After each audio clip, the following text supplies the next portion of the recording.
By the way, ni siku nyingine tena na ni muda wa stories hapa na pale, so tukasema tuweze kuzungumza na mtoto wa Chidi Benz, na huyu si mwingine bali ni Latifa kama unamuonaga kwenye mitandao ya kijamii na tukasema tuweze kuzungumza naye kwa sababu ana mengi sana. Hapa ni katika msiba wa bibi yake na tunajua kwamba bibi ni wajukuu na Latifa ni miongoni wa wajukuu hapa katika familia hii. Kwanza Latifa, pole na msiba.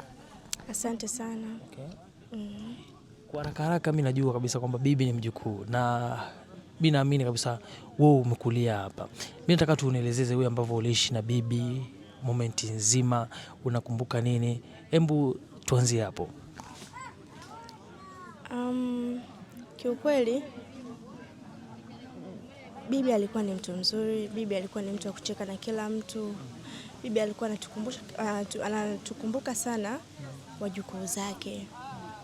Na kwa kuwa mimi ndo mjukuu wa kwanza, yani bibi alikuwa ananipenda sana. Nakumbuka nilikujaga kunikuwa mdogo, yani nilikuwa mdogo, mimi tunakumbuka ni baadhi ya vitu. Kwa hiyo yani niishi naye vizuri kipindi ambacho nilikuwa bado mdogo. Lakini toka nilivyokuwa hivi na baba akawa anapata zile changamoto na nini, kwa ni muda mrefu sana tulikuwa hatujaonana. Toka nilivyoonana naye mara mwisho nilipokuwa vile mdogo, basi mimi sijaonana tena na bibi yangu. Actually ni kitu ambacho kinaniumiza zaidi, kwa sababu ni mtu ambaye ni alikuwa na upendo. Ndio. Okay, so far ni ulikuwa unakaa sasa maeneo gani kwa hapa Dar es Salaam? Kwa sababu unavyojua Dar ni kubwa. Ulikuwa unakaa maeneo gani? Ulikuwa unakaa na mama zaidi au ulikuwa katika mazingira gani? So unasema kwamba una muda mrefu sana hujaonana na bibi. Nilikuwa nakaa na mamangu. Mamangu ndio mtu ambaye alikuwa ananilea. Kwa nilikuwa nakaa naye maeneo ya Sinza kipindi hiko, then tukaamaga tukawa tunakaa Kigamboni. Sasa hivi unakaa Kigamboni na mama kule? Sasa hivi tunakaa Kigamboni kule na mama. Okay. So far sasa hivi ni kwamba uko chuo, sasa unasoma zako chuo na mambo yako mengine? Hapana. Mimi nafanya kazi. Okay. Mimi nafanya kazi pale Makumbusho. Ni duka la simu. Lakini muda mwingi nakuwa nashughulika na mambo ya social media kama kujibu wateja, kuweka post na nini hivyo. Mimi najua kwamba baba yako ni msanii mkubwa.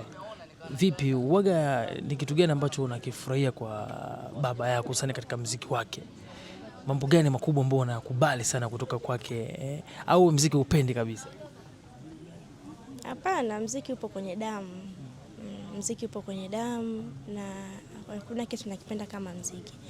Lakini tu ni ile kwamba sijataka ile kujulikana, yani kujulikana au vile kujulikana huyu ni msanii anaimba sio anaigiza au nini, hapana. Ni kitu ambacho sijakika kama kipaumbele. Alafu pia kitu ambacho nakipenda kwa mzee wangu, amenyoka. Baba amenyoka Bwana wewe. Mzee amenyoka. Amenyokaje sasa? Hebu tuambie, ni mkali sana, ni mkati au yuko vipi? Mzee mkali.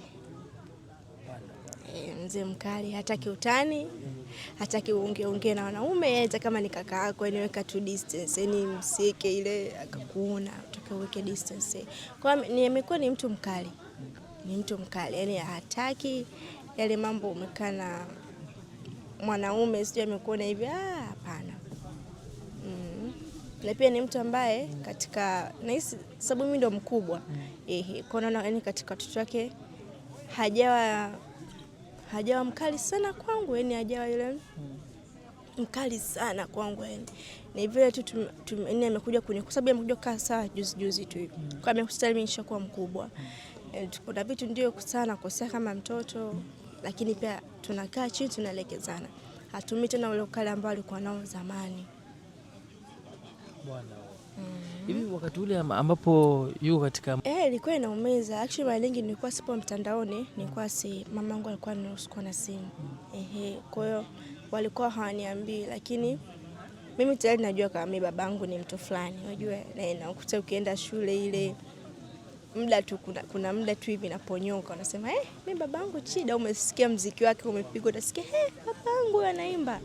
Kwa hiyo unakuta unasema babako yuko hivi, babako yuko hivi. Mimi nilikuwa nakaa bodi. Kwa hiyo unakuta matrons wale wanasema, babako yuko hivi, yuko hivi.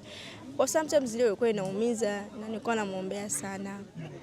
Hata hivi nilikuwa labda nikipata nafasi ya kukutana naye, kuongea naye, nilikuwa namwambia kwamba vitu hivi upunguze au uache kabisa. Kwa mama tu alikuwa anakufuata na kwambia babako yuko hivi hivi, unakwambia kabisa moja kwa moja. Na mama alikuwa anazuia usiwe mtu wa mitandao na kuwa mtu wa simu? Hapana, mamangu hakupenda kabisa niwe yule mtu wa mtandao. Hata simu pia Lene alikuwa hanipi. Mamangu pia ni mkali, Msukuma. Ni Msukuma? Bwana. So kwa wenyewe mko wangapi nyumbani kwenu? Watoto wa Chidi? Watoto wa Chidi tupo 6. Na wewe ndo wa kwanza?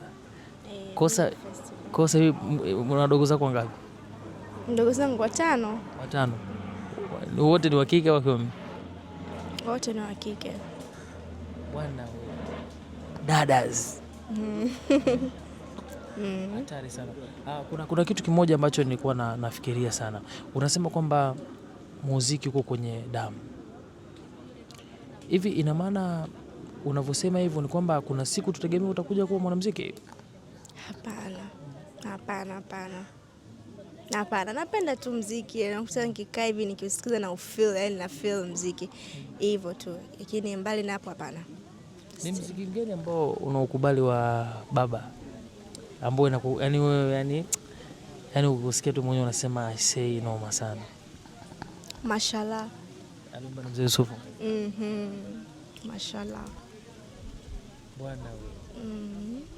Hivi wakati unakuwa kwenye ukuaji wako unaambiwa labda baba anafanya muziki na nini, ulikuwa unaamini au ulikuwa kama ni ulikuwa unaichukuliaje yani wakati ndio umeanza kujitambua sasa kama binti? Nilikuwa tunachukulia kawaida yani, haikuwa na maana, ilikuwa haileti maana yoyote ile yani. Ilikuwa haileti tu yani basi tu ni sijui nisemeje, ila ndio haikuwa yani ilikuwa haileti maana yoyote. Okay. So far sasa hivi umesema unafanya kazi na mitikasi yako. Nini ambacho unawaambia wenzako ambao wanakutazama ambao wazazi wao pia wanajihusisha na masuala ya muziki kwa ufupi? Kila mtu na maisha yake na kila mtu ana ndoto zake, kila mtu ana kitu ambacho anakipenda yeye au anatamani aje akifanye. Kwa hiyo kwa hao wengine sijajua. Sina cha kuambia. Okay. Wafuate wanachokitaka wao kufuata. Okay. Basi mimi nashukuru sana.